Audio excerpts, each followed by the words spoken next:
अब बात यूपी की। लोकसभा चुनाव में यूपी में क्या हुआ, कैसे और क्यों एनडीए की सीटें घटी, आगे क्या होगा, इस पर योगी आदित्यनाथ फुल एक्शन में आ गए हैं। योगी ने न सिर्फ सीटों के कम होने का रिपोर्ट कार्ड तैयार किया, बल्कि आगे की रणनीति का भी पूरा खाका खींच दिया है कि कैसे यूपी में एक बार फिर से माहौल बीजेपी में बनाया जाए।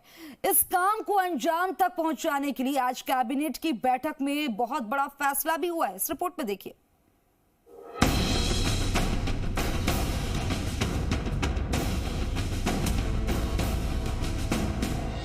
उत्तर प्रदेश में लगे अप्रत्याशित झटके के बाद से मुख्यमंत्री योगी आदित्यनाथ अब सुपर एक्शन मोड में हैं। वो हर उस अंधेरों को दूर करने में जुट गए हैं जिन अंधेरों ने बीजेपी को उत्तर प्रदेश में 62 से 33 पर लुढ़का दिया।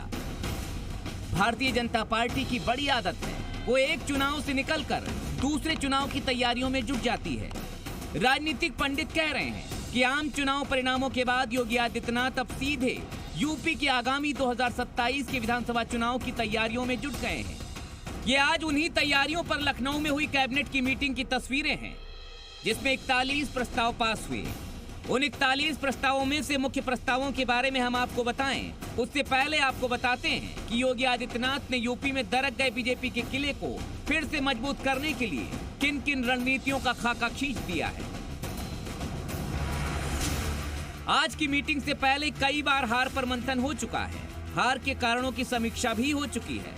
इस बार जनता तक लाभकारी योजनाओं की स्पष्ट जानकारी पहुंचाई जाएगी, ये योगी आदित्यनाथ ने सीधे निर्देश दिए हैं। जनता तक पहुंची लाभकारी योजनाओं का सीधा फीडबैक लिया जाएगा। जमीनी स्तर पर कार्यकर्ताओं से सुझाव लिए जाएंगे। जमीनी स्तर का कार्यकर्ता अपने वरिष्ठों तक जनता का फीडबैक पहुंचाएंगे। वो फीडबैक राज्य स्तर से आगे बढ़कर केंद्रीय स्तर तक भी पहुंचाया जाएगा। मंत्रियों को खुद जनता के बीच जाकर फीडबैक लेने के निर्देश दिए गए हैं, ताकि जनता तक पहुंच रहे विकास कार्यों में कहीं कोई भी लूप होल न रह जाए। भारतीय जनता पार्टी ने एक बड़ा प्लान तैयार किया है। सीएम योगी के जो मंत्री हैं वो जनता तक योजनाओं को किस तरह से पहुंचाया जा रहा है इसका फीडबैक लेंगे। जो योजनाएं जनता तक पहुंच रही हैं उसके बारे में जानेंगे और जनता से जानकारी लेकर उसे सीएम योगी तक पहुंचाने का काम करेंगे और सीएम योगी इसे केंद्रीय नेतृत्व तक पहुंचाकर जनता से सीधे सरकार को जोड़ने का काम करेंगे। इसके अलावा निर्देश दिए गए हैं कि केंद्र से लेकर राज्य की विकास योजनाओं को जनता में प्रचारित किया जाए और असंतोष को समझकर उसे दूर करने में भी त्वरित कार्य किए जाएं।